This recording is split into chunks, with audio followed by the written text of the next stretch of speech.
এই যে একটা কিতাব আপনারা আমার সামনে দেখতে পাচ্ছেন, এই কিতাবটা হলো রুহানি খাজায়েন, মির্জা কাদিয়ানির লেখা।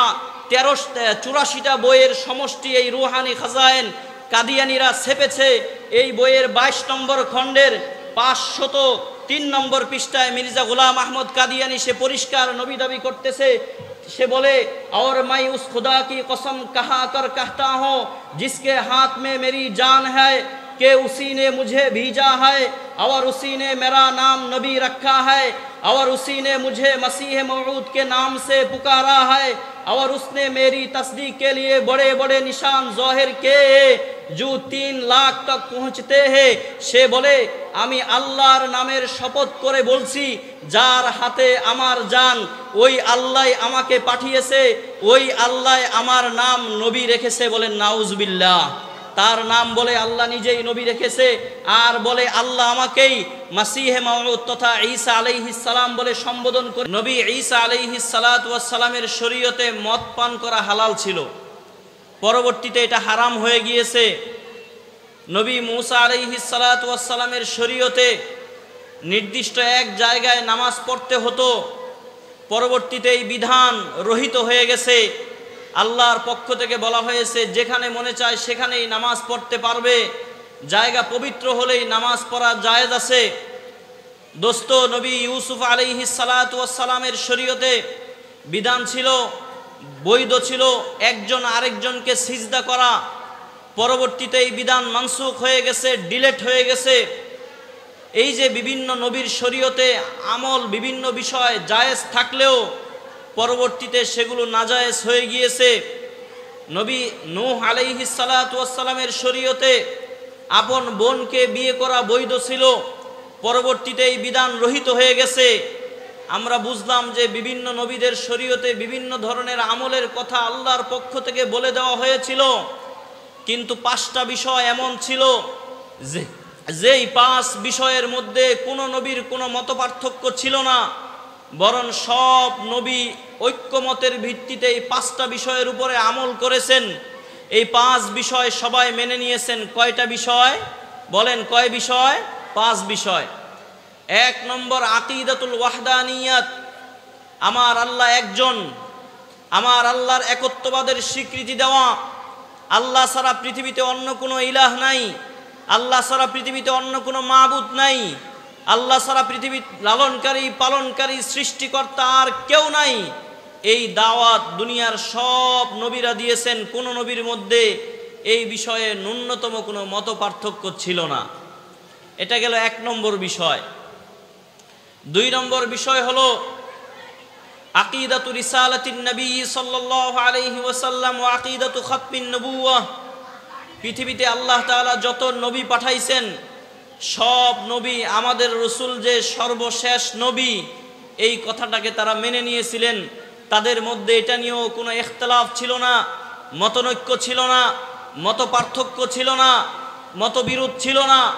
সব নবী এই কথার স্বীকৃতি দিয়েছেন আমাদের রসুল সর্বশেষ নবী। আমাদের রসুল কি? সর্বশেষ নবী। দোস্ত, আপনারা প্রশ্ন করতে পারেন অন্যান্য নবীরা আমাদের রসুলকে সর্বশেষ নবী বলে কখন থেকে স্বীকৃতি দিলেন? মশহুর হাদিস আছে মুসনাদুল ইমাম আহমদ ইবনে হাম্বলের মধ্যে। ইমাম আহমদ ইবনে হাম্বল রহমতুল্লাহ আলাইহি হাদিস এনেছেন। আল্লাহ রসুল সাল্লাল্লাহু আলাইহি ওয়াসাল্লাম বলেন, ওয়া ইন্নী ইনদাল্লাহি লামাকতুবুন খাতামুন নবিয়্যিন, আমি আল্লাহর কাছে তখন থেকেই সর্বশেষ নবী বলে লিখিত আকারে আছি। ওয়া ইন্না আদম লামুন জাদিলুন ফি তিনাতিহি, যখন আদম আলাইহিস সালাতু ওয়াস সালামের সৃষ্টি পরিপূর্ণ হয় নাই, অর্থাৎ আদম আলাইহিস সালাতু ওয়াস সালামকে আল্লাহ পরিপূর্ণভাবে যখন থেকে সৃষ্টি করেন নাই, তখন থেকেই আমি মুহাম্মদ সর্বশেষ নবী। আমি মুহাম্মদ তখন থেকেই সর্বশেষ নবী হিসেবে আল্লাহ তাআলা সিদ্ধান্ত নিয়ে রেখেছেন। তাহলে আদম সৃষ্টি হওয়ার আগেই যদি আল্লাহ সিদ্ধান্ত নিয়ে রাখেন আমাদের রসুল সর্বশেষ নবী, বুঝা গেল সব নবীরাই জানেন আমাদের রসুল সর্বশেষ নবী, তারপরে আর কোনো নবী আসতে পারে না।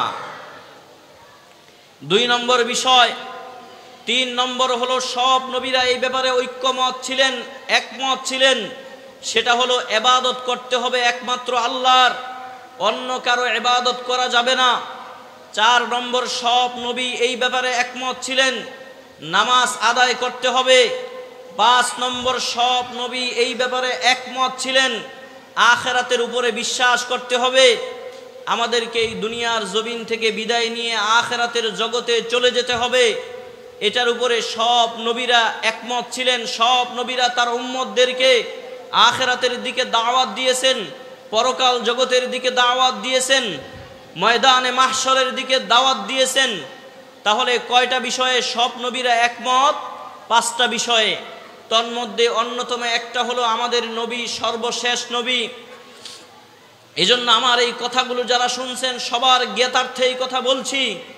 আমাদের রসুলকে শুধুমাত্র সর্বশ্রেষ্ঠ নবী বলে মানলেই কেউ প্রকৃত মুমিন হতে পারবে না। যতক্ষণ পর্যন্ত আমাদের নবীকে সর্বশ্রেষ্ঠ নবী মানার সাথে সাথে আমাদের রসুলকে সর্বশেষ নবী না মানবে, ততক্ষণ পর্যন্ত কোনো মুসলমান প্রকৃত মুসলমান হওয়ার প্রশ্নই আসে না। ঠিক কিনা বলেন? আমার ভাইয়েরা, আল্লাহ রাব্বুল আলামিন কোরআনে কারীমের সূরা আহজাব এর 40 নম্বর আয়াতের মধ্যে দ্ব্যর্থহীন কণ্ঠে কথার ঘোষণা দিয়েছেন। রব্বুল আলামিন বলেন, মা কানা মুহাম্মাদুন আবা আহাদিম মির রিজালিকুম ওয়ালাকির রাসূলুল্লাহি ওয়া খাতামান নাবিয়্যিন। আল্লাহ রাব্বুল আলামিন বলেন, মুহাম্মদ সাল্লাল্লাহু আলাইহি ওয়াসাল্লাম তোমাদের কারো পিতা নন, তোমাদের কারো পিতা নন, তোমাদের কোনো প্রাপ্তবয়স্ক পুরুষের পিতা না। রসুল আমাদের কোনো প্রাপ্তবয়স্ক পুরুষের কিনা পিতা না। কারণ রসুল সাল্লাল্লাহু আলাইহি ওয়াসাল্লামের 3 জন সন্তান আল্লাহ দিয়েছিলেন। এই 3 জন সন্তানকে আল্লাহ তাআলা অপ্রাপ্ত বয়স্কে ছোট থাকা অবস্থায় তুলে নিয়ে গেছেন, আল্লাহর সান্নিধ্যে নিয়ে গেছেন। তারা পৃথিবীতে বেশি দিন বাঁচতে পারে নাই। বালেগ হওয়ার আগেই আল্লাহ তাআলা তাদেরকে পৃথিবীর মায়া ত্যাগ করে তার সান্নিধ্যে নিয়ে গিয়েছেন। আমার ভাইয়েরা দেখেন, রসুল সাল্লাল্লাহু আলাইহি ওয়াসাল্লাম যদি চাইতেন, আল্লাহর কাছে কিছু কামনা করতেন, তাহলে আল্লাহ তাআলা তার সন্তানদেরকে জীবিত রাখতেন কি রাখতেন না? অবশ্যই রাখতেন। আপনারা আশ্চর্য হবেন, আমাদের রসুলের আল্লাহর কাছে কিছু বলতে হয় না। রসুল যদি কোনো কথা বলার আগেই রসুলের ইচ্ছা পোষণ করেন, রসুল যদি কোনো জিনিস তার মন থেকে চান, মুখ দিয়ে না বলেন, তারপরেও আল্লাহ তাআলা সেটাকে কবুল করেন, মঞ্জুর করেন। হাদিসের মধ্যে আসছে, রসুল আরবি সাল্লাল্লাহু আলাইহি ওয়াসাল্লাম বলেন, লাউ আরাদতু আন তাসিরাল জিবালু মাই যাহাবান ওয়া ফিদ্দাতান লাসারাত। আমি মুহাম্মদ যদি মনে মনে আকাঙ্ক্ষা করতাম, মক্কা এবং মদিনার যত পাহাড় আছে, এই পাহাড়গুলো যদি স্বর্ণ এবং রূপা হয়ে আমি মুহাম্মদের সাথে চলতে আরম্ভ করে, আমি চাইতে দেরি হতো আমার আল্লাহ রাব্বুল আলামিন এই পাহাড়গুলোকে স্বর্ণ এবং রূপা বানিয়ে এমন পরিস্থিতি সৃষ্টি করে দিতেন, এগুলো আমার সাথে দৌড়াতে থাকতো। আল্লাহু আকবার। আমার ভাইয়েরা, রসুলের মনের চাওয়াটাকে আল্লাহ রাব্বুল আলামিনের কাছে, আল্লাহর কাছে রসুলের চাওয়াটা এতটাই গুরুত্বপূর্ণ ছিল, অর্থবহ ছিল। আমাদের রসুল যদি চাইতেন তার সন্তানরা পৃথিবীতে জীবিত থাকুক, তাহলে অবশ্যই জীবিত থাকতো। কিন্তু আল্লাহ তাআলা তো আদমকে সৃষ্টি করার আগেই সিদ্ধান্ত নিয়ে রেখেছেন যে আমার রসুলের পরে আর কোনো রসুল আসবে না, আমার রসুলের পরে আর কোনো রসুল আসবে না, আমার রসুলের পরে, নবীর পরে আর কোনো নবী পৃথিবীতে আসতে পারে না। এজন্য তার রসুলের সন্তানদেরকে আল্লাহ তাআলা জীবিত রাখেন নাই। হযরত আব্দুল্লাহ ইবনে আব্বাস রাদিয়াল্লাহু তাআলা আনহু ব্যাখ্যা করেছেন, দেখেন কত চমৎকার ব্যাখ্যা, যে আল্লাহ রাব্বুল আলামিন কেমন যেন বুঝাতে চাইছেন, লাউলাম আখতিম বি মুহাম্মদ সাল্লাল্লাহু আলাইহি ওয়াসাল্লাম আন-নবুওয়াহ লাজআলতু লাহু ইবনান ইয়াকুনু বা'দাহু নবী। আরে আমি যদি আমার রসুলের মাধ্যমে এই নবুয়তের ধারাকে সমাপ্ত করতে না চাইতাম, তাহলে রসুলের একজন সন্তানকে হলেও জীবিত রাখতাম, যে রসুলের পরে নবী হতো। এর দ্বারা বোঝা গেল আল্লাহ তাআলা চেয়েছেন আল্লাহ রসুলের পরে পৃথিবীতে আর কোনো নবী না আসুক, এজন্য তার সন্তানদেরকে জীবিতই রাখেন নাই। সুবহানাল্লাহ। এই মারিফাতের ভেদ তো অনেকেই বুঝে না। অনেকেই প্রশ্ন করে যে রসুলের সন্তানরা কেন জীবিত থাকলো না? রসুলের সন্তানরা কেন হায়াত পেল না? আমার ভাইয়ের, আমার বন্ধুরা, এরপরে রব্বুল আলামিন কোরআনে কারীমের এই আয়াতের ব্যাখ্যায়, রব্বুল আলামিনের কোরআনে কারীমের এই আয়াতের ব্যাখ্যায় ইমামে কুরতুবী রাহমাতুল্লাহ আলাইহি তাফসীরে কুরতুবীর 20 নম্বর খণ্ডের 278 নম্বর পৃষ্ঠা, ইমামে কুরতুবী রহমতুল্লাহ আলাই নয়, বরং ইমামে তবারি রহমতুল্লাহ আলাই, যাকে গোলাম আহমদ কাদিয়ানী পর্যন্ত ইমামুল মুফাসসিরিন বলেছেন, মানে যত মুফাসসির আছে সব মুফাসসিরদের ইমাম বলেছেন, ইমামে তবারি রহমতুল্লাহ আলাইকে, ইমামে তবারি রহমতুল্লাহ আলাই এই আয়াতের ব্যাখ্যা করতে গিয়ে বলেন, ওয়ালাকিন্নাহু রাসূলুল্লাহি ওয়া খাতামুন নবিয়্যিন আল্লাযী খাতামান নবুওয়া ওয়া তাবাআ আলাইহা ফালা ইফতাহু লিআহাদিন বা'দাহু ইলা কিয়ামিস সাআ। আমাদের রসুলকে আল্লাহ তাআলা দুনিয়াতে পাঠিয়ে নবুয়তের ধারাকে বন্ধ করে দিয়েছেন, নবুয়তের ধারার উপরে তিনি তালা মেরে দিয়েছেন, তিনি মোহর মেরে দিয়েছেন। কাজেই কিয়ামত পর্যন্ত এই নবুয়তের ধারা আর কোনো মানুষের জন্য খোলা হবে না। আমাদের রসুলের পরে আর কেউ নবুয়ত নিয়ে আসতে পারবে না। আমার ভাইয়েরা, দেখেন আরেকটু পরিষ্কার উদাহরণ দেই, এই আয়াতের কি ব্যাখ্যা। আমার তো অন্য কারো কাছে যাওয়ার দরকার নাই, স্বয়ং বিশ্বনবী মুহাম্মদ সাল্লাল্লাহু আলাইহি ওয়াসাল্লাম এই আয়াতের ব্যাখ্যা করেছেন হাদিসের মধ্যে। বুখারী শরীফের 3535 নম্বর হাদিস, খুব ভালো করে বুঝেন। রাসূল সাল্লাল্লাহু আলাইহি ওয়াসাল্লাম বলেন, ইন্না মাসালি ওয়া মাসালাল আম্বিয়া কামাসালি রাজুলিন বানা বাইতান ফাআহসানাহু ওয়া আজমালাহু ইল্লা মাওদিউ লাবিনাতিন মিন যাওয়াতিন ফাজআলান নাসু ইয়াতুফুনা বিহি ওয়া ইয়াজাবুনা লাহু ওয়া ইয়াকুলুনা হাল্লা উদিআত হাযিহিল লাবিনা ফাআনা আল-লাবিনা ওয়া আনা খাতামুন নবিয়্যিন লা নাবিয়্যা বা'দি। রাসূল বলেন, ও উম্মতে মুহাম্মাদিয়া, শুনে রাখো, আমার এবং পূর্ববর্তী নবীদের দৃষ্টান্ত হলো কেমন জানো? মনে করো একটা লোক অনেক সুন্দর একটা বিল্ডিং বানাইছে। কি বানাইছে? বিল্ডিং বানিয়েছে, অনেক সুন্দর, চমৎকার, কারুকার্যমণ্ডিত, সৌন্দর্যমণ্ডিত, সুশোভিত, নয়নাভিরাম, চিত্তাকর্ষক একটা বিল্ডিং, ইমারত, ভবন নির্মাণ করছে। যেখানে যা দরকার সব কিছু দিয়েছে, যেখানে টাইলসের প্রয়োজন টাইলস লাগিয়েছে, যেখানে যেই পাথরের দরকার সেই পাথর দিয়েছে, যেখানে যেইভাবে সৌন্দর্যমণ্ডিত করা দরকার সেইভাবেই সৌন্দর্যমণ্ডিত করেছে। চমৎকার এই বিল্ডিং, দূরে থেকে মানুষ দেখতে আসে, দেখে মনটা ভরে যায়। কিন্তু সমস্যা হলো এই বিল্ডিংয়ের এক জায়গায়, এই বিল্ডিংয়ের এক জায়গায় একটা ইট দেওয়া হয় নাই, একটা ইট পরিমাণ জায়গা খালি রাখা হয়েছে। এখন মানুষ যেই দেখতে আসে আর বলে, ভাই বিল্ডিংটা তো অনেক চমৎকার হয়েছে, দেখলে মনটা ভরে যায়, অনেক দূর থেকে তোমার বিল্ডিং দেখার জন্য মানুষ আসতেছে। কিন্তু সমস্যা হলো এত মনোমুগ্ধকর একটা বিল্ডিংয়ের ভেতরে কেন একটা ইট দেওয়া হলো না? এই ইটটা না থাকার কারণে, যেই কোনো কোনায় এই একটা ইট না থাকার কারণে বিল্ডিংটাকে অসুন্দর দেখা যাচ্ছে। আমার ভাইয়েরা বলেন, তাহলে একটা ইট না থাকার কারণে যখন বিল্ডিংটা অসুন্দর দেখা গেল, যদি ওই একটা ইট লাগিয়ে দেওয়া হয়, এই বিল্ডিংটা কি আর অসুন্দর থাকবে? বলেন কথা, এই বিল্ডিংটা কি আর অসুন্দর থাকবে? থাকবে না। কারণ একটা ইট বাকি ছিল, ওইটা লাগানো হয়ে গেছে, এখন তো আর অসুন্দর থাকার প্রশ্নই আসে না। আমার রসুল, আমার ভাইয়েরা এত সুন্দর করে উদাহরণ দিয়ে বুঝালেন। ও আমার ভাইয়েরা, রসুল সাল্লাল্লাহু আলাইহি ওয়াসাল্লাম বলেন, এই যে বিল্ডিংয়ের যতগুলো ইট, মনে করো এই এক একটা ইট এক একজন নবী, এক ইট হযরত আদম, এক ইট হযরত শীস, এক ইট হযরত নূহ আলাইহিস সালাম, এক ইট হযরত ইউসুফ আলাইহিস সালাম, এক ইট হযরত ইব্রাহিম আলাইহিস সালাম, আরেক ইট হযরত মূসা আলাইহিস সালাম। এইভাবে ১৬ লক্ষ, মতান্তরে কম আর বেশি নবী কেমন যেন এক একটা ইটের মতো। আর যেই ইটটা লাগানো হয় নাই, ওই ইটটা হলো আমি নবী মুহাম্মদ সাল্লাল্লাহু আলাইহি ওয়াসাল্লাম।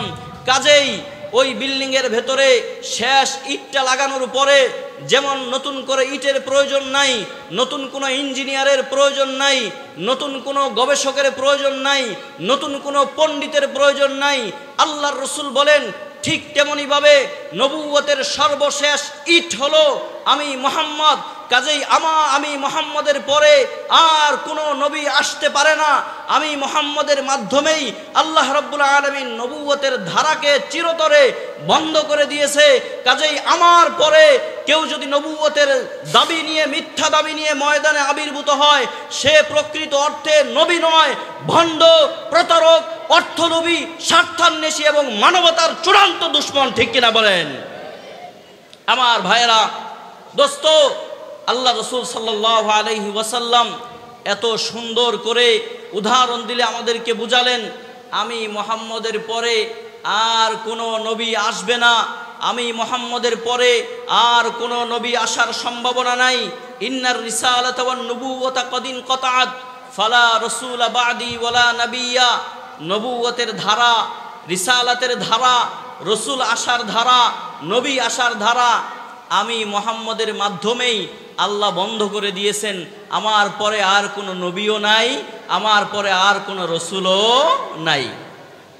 আমার ভাইয়েরা, তাহলে বোঝা গেল খতমে নবুয়ত। এতক্ষণ আপনাদেরকে যেটা বুঝালাম এটার নাম হলো খতমে নবুয়ত, মানে হলো আমাদের রসুল সর্বশেষ নবী। বলেন, আমাদের রসুল সর্বশেষ নবী, এটাকে বলা হয় খতমে নবুয়ত। তাহলে খতমে নবুয়তের একটা সিংহাসন, খতমে নবুয়তের একটা চেয়ার, এই চেয়ারটা আর কোনো মানুষের জন্য বরাদ্দ নয়, এই চেয়ারের মালিক আর কেউ নয়, এই চেয়ারে পৃথিবীর আর কেউ বসতে পারবে না, এই সিংহাসনে বসার পারমিশন পৃথিবীর আর কোনো মানুষের নাই। কাজেই পৃথিবীর কোনো মানুষ যদি আমার রসুলের পরে নবীর দাবি করে, আমার রসুলের পরে রসুল হওয়ার দাবি করে, আমার রসুলের পরে নবী হওয়ার মিথ্যা দাবি নিয়ে ময়দানে আবির্ভূত হয়, তাহলে আমাদের মতো যারা আশেক উম্মত আছি, যারা রসুলকে ভালোবাসি, রসুলের আশেক বলে পরিচয় দেই, কিয়ামতের ময়দানে রসুলের হাতে হাউজে কাউসারের পানি পান করতে চাই, রসুলের সুপারিশে ধন্য হয়ে গৌরবে গৌরবান্বিত হয়ে জান্নাতে প্রবেশ করতে চাই, প্রত্যেকটি মুসলমানের নৈতিক জিম্মাদারি হলো খতমে নবুয়তের এই সিংহাসনকে রক্ষা করা। ঠিক কিনা বলেন? আমার ভাইয়েরা, তাহলে এই সিংহাসনের উপরে কেউ যদি আঘাত করে, এই সিংহাসনের উপরে কেউ যদি অন্যায়ভাবে বসতে চায় আর দাবি করে আমি নবী, আমি মুহাম্মদের পরে নবুয়ত পেয়েছি, আল্লাহ আমারে নবী বানিয়ে পাঠিয়েছেন, বলেন তার বিরুদ্ধে অ্যাকশনে যাওয়ার দরকার আছে না নাই? আরো জোরে বলেন, আছে না নাই? আমার ভাইয়েরা, দীর্ঘ কথা আপনাদের সামনে বললাম, এবার আরেকটা হাদিস শোনাই। আমার নবী, বিশ্বনবী মুহাম্মদ সাল্লাল্লাহু আলাইহি ওয়াসাল্লাম হাদিসের মধ্যে বলেন, আবু দাউদ শরীফের মধ্যে আল্লাহ রসুল বলেন, আমাকে আল্লাহ তাআলা 5টা বৈশিষ্ট্য দিয়েছেন, যেই 5টা বৈশিষ্ট্য আর কোনো নবীকে দেন নাই। উতীতু খামসান লাম ইউতাহুন্না আহাদুম মিনাল আম্বিয়াই ক্বাবলি। আমাকে আল্লাহ তাআলা 5টা বৈশিষ্ট্য দিয়েছেন, এই 5টা বৈশিষ্ট্য দুনিয়ার আর কোনো নবীকে দেন নাই। পার্সোনাল বৈশিষ্ট্য, আল্লাহ আর কোনো নবীরে দেন নাই। এই 5টা বৈশিষ্ট্যের কথা জানার দরকার আছে না নাই? 1 নম্বর হলো রাসূলুল্লাহ সাল্লাল্লাহু আলাইহি ওয়াসাল্লাম বলেন, নুসিরতু বির-রুআব মাসিরাতা শাহরিন, যে আমি রসুল যদি 1 মাস দূরত্বের থেকেও আরো দূরের রাস্তায় থাকি, তাহলে আমার কথা শুনলে কাফের মুশরিকরা ভয় পেয়ে যায়। আমি মুহাম্মদ কাছে থাকতে হয় না, 1 মাসের থেকেও বেশি দূরত্ব যদি আমি মুহাম্মদ অবস্থান করি, তাহলে কাফের মুশরিক বেঈমানরা আমি মুহাম্মদের কথা শুনলেই ভয় পেয়ে যাবে। 2 নম্বর হলো রাসূলুল্লাহ সাল্লাল্লাহু আলাইহি ওয়াসাল্লাম বলেন, ওয়াজুইলাত লিয়াল আরদু মাসজিদান ওয়া তুহুরা, পুরো দুনিয়াটাকেই আমি মুহাম্মদের জন্য মসজিদ বানায়া দেওয়া হয়েছে। কেউ যদি পবিত্র থাকে, জায়গা যদি পবিত্র হয়, তাহলে ক্ষেতের ভেতরে নামাজ পড়লেও নামাজ হবে, বিল্ডিংয়ের ছাদের উপরে দাঁড়িয়ে নামাজ পড়লেও নামাজ হবে, জমিনে দাঁড়িয়ে নামাজ পড়লেও নামাজ হবে, স্টেজে দাঁড়িয়ে নামাজ পড়লেও নামাজ হবে, ময়দানে বসে নামাজ পড়লেও নামাজ হবে। আমার রসুলের কারণে পুরো দুনিয়াটাকেই আল্লাহ তাআলা মসজিদ বানায়া দিয়েছেন, জায় নামাজ বানায়া দিয়েছেন। সুবহানাল্লাহ।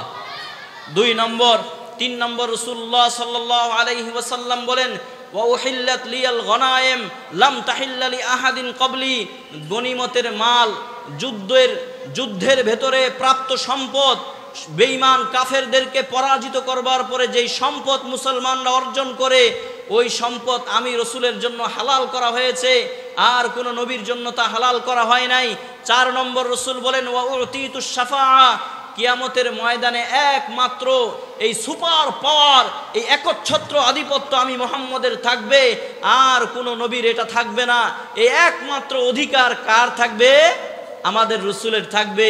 আমাদের রসুল সুপারিশ করবে, ওই সুপারিশ পেয়ে আমরা জান্নাতে যাব। কাদের কাদের রসুলুল্লাহর সুপারিশ পাওয়ার দরকার আছে? হাত তুলে দেখান। আল্লাহ তাআলা আমাদের সবাইকে কবুল করেন। 5 নম্বর হলো, হাত নামান, 5 নম্বর হলো রসুল্লাহ সাল্লাল্লাহু আলাইহি ওয়াসাল্লাম বলেন ওয়াকানাল আম্বিয়া, আর সব নবীদেরকে পাঠানো হয়েছে একটা নির্দিষ্ট কৌমের কাছে, নির্দিষ্ট জাতির কাছে, অনেক মানুষের কাছে নয়, অনেক জনপদবাসীর কাছে নয়, কিন্তু আমি মুহাম্মদকে পাঠানো হয়েছে পুরো দুনিয়াবাসীর কাছে। একটা নির্দিষ্ট জনপদ অল্প কিছু মানুষের জন্য আমাকে পাঠানো হয় নাই, আমি রসুলকে পাঠানো হয়েছে পুরো দুনিয়াবাসীর জন্য। অপর রিওয়ায়েতের মধ্যে আসছে, রসুল বলেন, তিরমিজি শরীফের 1553 নম্বর হাদিস, রসুল বলেন ওয়াখুতিমা বিয়ান নবিয়ুন, 5 নম্বর আমার পার্সোনাল বৈশিষ্ট্য হলো আল্লাহ তাআলা আমার মাধ্যমে নবীর ধারা, নবী আসার ধারাকে সমাপ্ত করেছেন, পরিসমাপ্ত করেছেন। আমার পরে আর কোনো নবী আসবে না। এই 5টা বৈশিষ্ট্য আমাদের রসুল্লাহ সাল্লাল্লাহু আলাইহি ওয়াসাল্লামকে দেওয়া হয়েছে। এবার আসেন, আগে যারা নবী ছিল এই নবীরা কেন আসতো? এটা একটা প্রশ্ন। আগে অনেক নবী আল্লাহ তাআলা পৃথিবীতে পাঠাইছেন। হাদিস দ্বারা বোঝা যায়, রসুল সাল্লাল্লাহু আলাইহি ওয়াসাল্লাম বলেন কানাত বানু ইসরাঈলা তাসুসুহুমুল আম্বিয়া, যে বনি ইসরাইলদের মধ্যে একজন নবী যখন মারা যেত, কুল্লামা হালাকা নাবিয়ুন খালাফাহু আখার, বনি ইসরাইলদের যখন একজন নবী চলে যেত আল্লাহ তাআলা আরেকজন নবী পাঠাইতেন। আবার যখন দ্বিতীয় নবী চলে যেত আল্লাহ তাআলা তৃতীয় আরেকজন নবী পাঠাইতেন। রসুল্লাহ সাল্লাল্লাহু আলাইহি ওয়াসাল্লাম বলেন আল্লাহ তাআলার নবী পাঠানোর এই ধারা ছিল, অর্থাৎ একজন আসতেন, সে চলে যেতেন, পরে আবার আরেকজন আসতেন, দ্বিতীয়জন চলে যেতেন, পরে আবার তৃতীয়জন আসতো। এইভাবে ধারাবাহিকভাবে আল্লাহ তাআলা নবী পাঠাইছেন পৃথিবীতে। এই নবী কেন পাঠাইছেন? আল্লামা ইমাম রাজি রহমতুল্লাহ আলাই তফসিরে কবিরের মধ্যে বলেন, ফখরুদ্দিন রাজি রহমতুল্লাহ আলাই বলেন, কারণ হলো এই যে যখন একজন নবী চলে যেত তখন পরবর্তী মানুষ, পরবর্তী যারা পৃথিবীতে থাকতো, তারা আগের নবীর শরীয়তের মধ্যে বিকৃতি সাধন করত, ভুল ধরত, বিভিন্ন ধরনের তাহরিফ করত, বিকৃতি করত।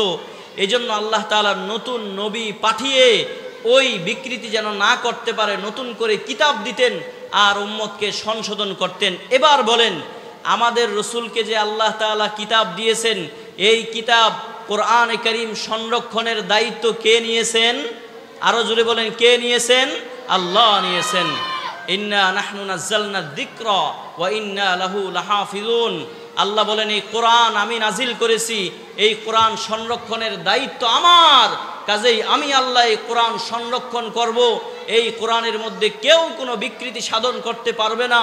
কোরআন যেদিন নাজিল হয়েছে ১৫০০ বছর আগে, কোরআনের যেই সূরা যেথায় ছিল, কোরআনের শুরুর সূরা এখনো পর্যন্ত শুরু হিসেবেই আছে, শেষ সূরা কুল আউযু বিরাব্বিন নাস এখনো পর্যন্ত শেষ সূরাই আছে। যেদিন নাজিল হয়েছে, যেইভাবে নাজিল হয়েছে, যেই নুক্তা, হরকত এবং আয়াত নিয়ে এই কোরআন নাজিল হয়েছে, এখনো পর্যন্ত সেইভাবে আছে। পৃথিবীর কোনো শক্তি কোরআনের মধ্যে 1 ইঞ্চি পরিমাণ কোনো পরিবর্তন সাধন করতে পারেন নাই, ঠিক কিনা বলেন? কোরআন যেইভাবে নাজিল করা হয়েছে ওইভাবেই আছে। তাহলে আগের নবীরা চলে গেলে নতুন নবী এসে তারা উম্মত যেন বিভ্রান্ত হতে না পারে সেই চেষ্টা করতেন। আর আমাদের রসুলকে আল্লাহ এমন কোরআন দিয়েছেন যেই কোরআনের মধ্যে কোনো ভুল হওয়ার সম্ভাবনা নাই। সংরক্ষণের দায়িত্ব আমার আল্লাহ রাব্বুল আলামিন নিয়েছেন। আর আমার রসুল সাল্লাল্লাহু আলাইহি ওয়াসাল্লাম যখন বিদায় হজের দিন, শুক্রবার দিন ছিল, আসরের নামাজের পরে মাগরিবের আগে রসুল যখন উষ্টির উপরে বসা ছিলেন, এমন সময় আল্লাহ তাআলা আয়াত নাজিল করে তাম পৃথিবীর মানুষকে বলে দিয়েছেন, আল ইয়াউমা আকমালতু লাকুম দীনাকুম ওয়া আতমামতু আলাইকুম নি'মাতি ওয়া রাদিতু লাকুমুল ইসলাম দীনা। হে মানব জাতি, তোমরা শুনে রাখো, আমি আল্লাহ রাব্বুল আলামিন আজকের বিদায় হজের দিনে তোমাদের দিনকে পরিপূর্ণ করে দিলাম। এই দিনের মধ্যে আর কোনো অসম্পূর্ণতা নাই, কোনো অপরিপূর্ণতা নাই। বলেন, দিন যদি পরিপূর্ণ হয় তাহলে আর কোনো নবীর দরকার আছে? বলেন, দিন যদি পরিপূর্ণ হয়, দিন যদি সম্পূর্ণ হয়, দিন যদি কমপ্লিট হয়, Islam is the complete code of life, Islam যদি আমাদের জীবনের চূড়ান্ত সংবিধান বলে বিবেচিত হয়, তাহলে আর কোনো নবীর দরকার আছে? বলেন, কোনো নবীর দরকার আছে? নাই। বোঝা গেল আল্লাহ রাব্বুল আলামিন আমাদের নবীর মাধ্যমে এই দ্বীন এবং শরীয়তকে চূড়ান্ত করে দিয়েছেন। আমার নবীর পরে আর কোনো নবী এই পৃথিবীতে আসতে পারে না। যদি কেউ নবুয়তের মিথ্যা দাবি নিয়ে ময়দানে আবির্ভূত হয়, নিশ্চিতভাবেই একজন মুসলমান হিসেবে, একজন সাচ্চা পাক্কা মুমিন হিসেবে, একজন সত্যিকার আশেকে রসুল হিসেবে, এমন আশেকে রসুল যারা কাল কিয়ামতের ময়দানে আমাদের রসুলের হাত ধরে হাউজে কাউসারের পানি পান করতে চাই, যারা রসুলের সুপারিশ পেয়ে জান্নাতে প্রবেশ করতে চাই, এমন কোনো মর্দে মুমিন মুসলমান আশেকে রসুল সেই ভণ্ড নবীকে নবী বলে মানতে পারে না। এজন্য ইমাম আজম আবু হানিফা রহমতুল্লাহ আলাই বলে যে যদি কেউ নবী দাবি করে রসুলের পরে, আর কেউ যদি তার কাছে গিয়ে বলে, ভাই তুমি যে নবী দাবি করলা, আমাকে একটু প্রমাণ দাও তুমি নবী কিনা, ইমাম আবু হানিফা বলেন সাথে সাথে প্রমাণ চাওয়ার সাথে সাথে সে কাফের হয়ে যাবে।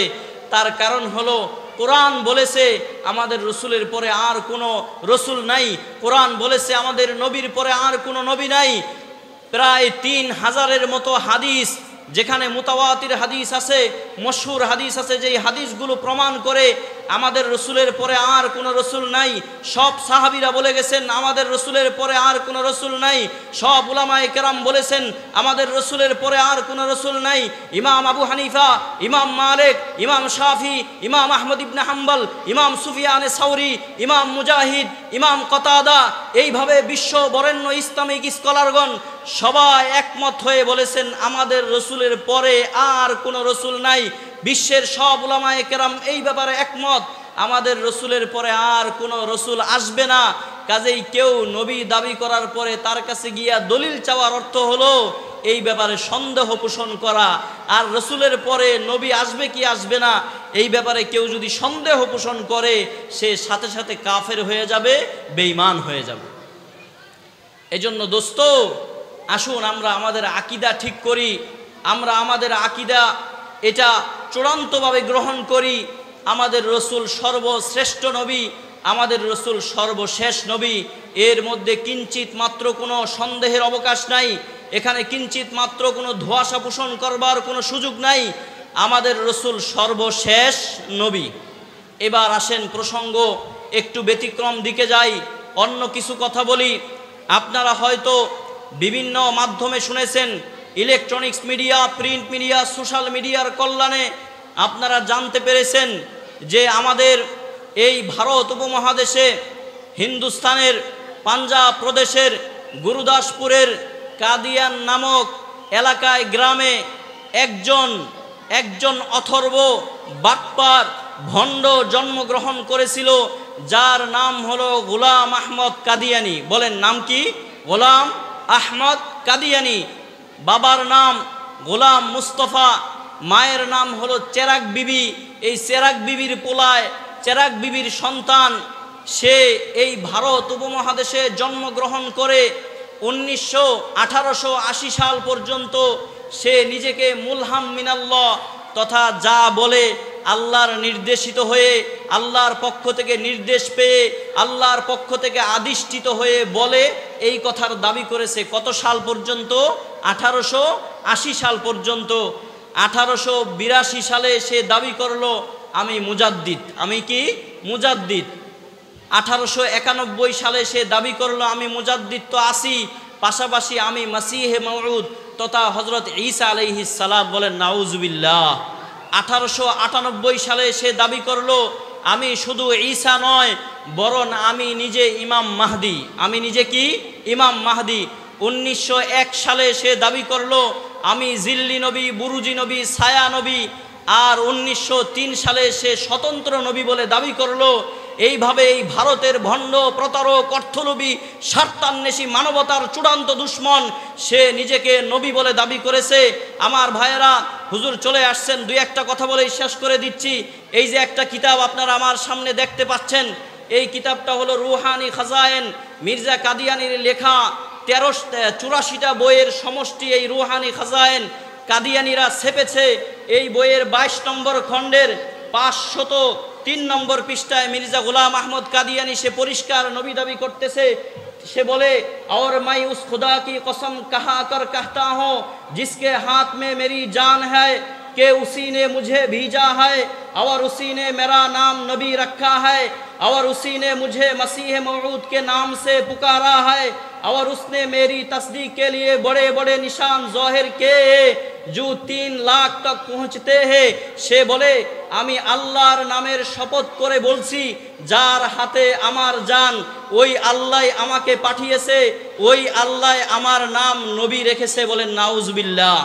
তার নাম বলে আল্লাহ নিজেই নবী রেখেছে, আর বলে আল্লাহ আমাকেই মাসিহে মাউউদ তথা ঈসা আলাইহিস সালাম বলে সম্বোধন করে। আল্লাহ আমাকে সত্যায়ন করার জন্য নিশানা দিয়েছেন, মুআজিজা দিয়েছেন, যেই মুআজিজার সংখ্যা হলো প্রায় ৩ লক্ষ। বলেন নাউজুবিল্লাহ।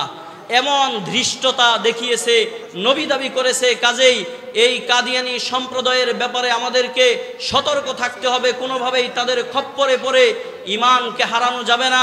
সর্বশেষ একটা দাওয়াত দিয়ে আজকে সমাপ্ত করব। আপনারা ইতিমধ্যেই অবগত হয়েছেন, আগামী নভেম্বরের 15 তারিখ ঐতিহাসিক সোহরাওয়ার্দীর উদ্যানে এক বিশাল আন্তর্জাতিক মহা সম্মেলনের আয়োজন করা হয়েছে।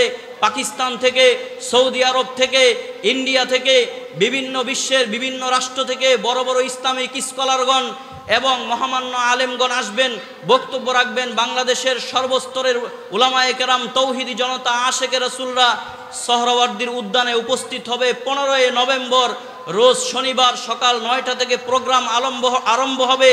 এই কাদিয়ানীদেরকে রাষ্ট্রীয়ভাবে অমুসলিম ঘোষণার দাবিতে ইনশাআল্লাহ আমরা সেখানে উপস্থিত থাকবো। তো ইনশাআল্লাহ আল্লাহ তাআলা আমাদেরকে তৌফিক দান করেন। ইনশাআল্লাহ এখন এই হুজুর গুরুত্বপূর্ণ বয়ান রাখবেন। আল্লাহ তাআলা আমাদের যে কথাগুলো বলা হলো প্রত্যেকটি কথার উপরে আমল করার তৌফিক দান করেন।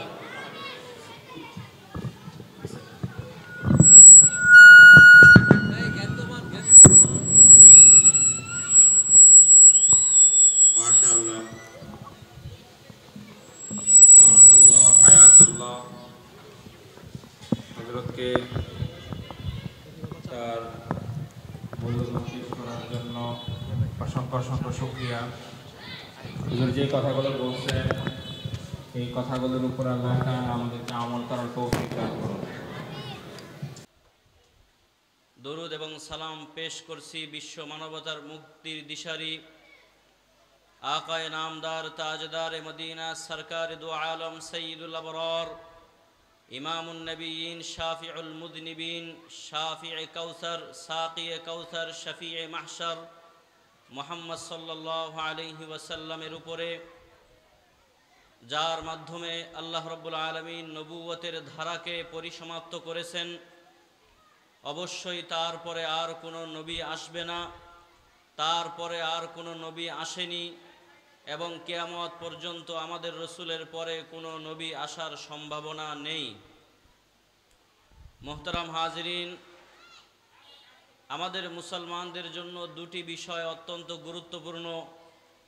1 নম্বর, মুসলমানদের ধর্মীয় জীবনে আমলের প্রতি যেমন গুরুত্ব রয়েছে, 2 নম্বর আকীদার প্রতিও তেমনই গুরুত্ব রয়েছে।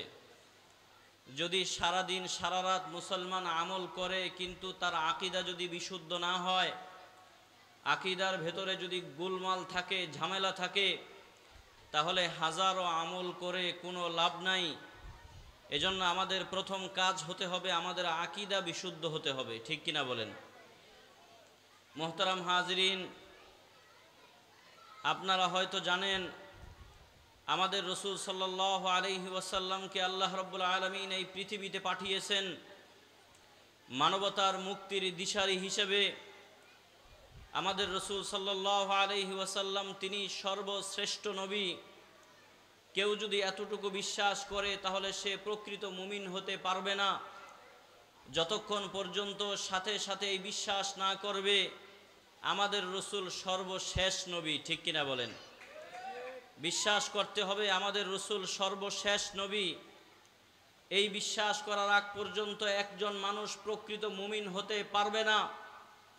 দোস্ত, কেউ যদি আমার রসুলকে সর্বশেষ নবী বলে বিশ্বাস না করে, তাহলে উলামায়ে কেরাম তারা সবাই মিলে একটা সিদ্ধান্ত দিয়েছেন। সেই সিদ্ধান্তটা হলো, মান আনকারা আকিদাতা খাতমিন নবুওয়াহ ফাকান্নামা আনকারা রিসালাত জামিউল আম্বিয়া। কেউ যদি এক নবীর খতমে নবুয়ত তথা আমাদের রসুল সর্বশেষ নবী এটা যদি বিশ্বাস না করে, তাহলে কেমন যেন সে ১৬ লক্ষ পয়গম্বরের নবুয়তকে অস্বীকার করলো। তাহলে দেখেন আমাদের রসুল সর্বশেষ নবী হওয়া এটা কতটা গুরুত্বপূর্ণ। এক নবীকে অস্বীকার করলেই ঈমান থাকে না, সেখানে যদি এক নবীকে অস্বীকার করার কারণে সব নবীকেই অস্বীকার করা হয়, তাহলে তো ঈমান থাকার প্রশ্নই আসে না, ঠিক কিনা বলেন? মোহতারাম হাজিরিন, খুব ভালো করে কথাগুলো বুঝেন, উপলব্ধি করার চেষ্টা করেন। পৃথিবীতে আল্লাহ রাব্বুল আলামিন অনেক নবী পাঠিয়েছেন। অনেক নবী এই পৃথিবীর মাটিতে আসছে, পৃথিবীর জমিনে আসছে। বিভিন্ন নবীদের শরীয়তে বিভিন্ন আমলের কথা আল্লাহ রাব্বুল আলামিন বলে দিয়েছেন। কিছু কিছু নবীর শরীয়তের মধ্যে অন্য নবীর শরীয়তের আমলের সাথে কিছুটা পার্থক্য ছিল, কিন্তু 5 জায়গায় সব নবীরা একমত। বিভিন্ন ক্ষেত্রে পার্থক্য থাকলেও সব নবীরা কয় ক্ষেত্রে একমত? 5 ক্ষেত্রে। বলেন কয় ক্ষেত্রে? 5 ক্ষেত্রে একমত।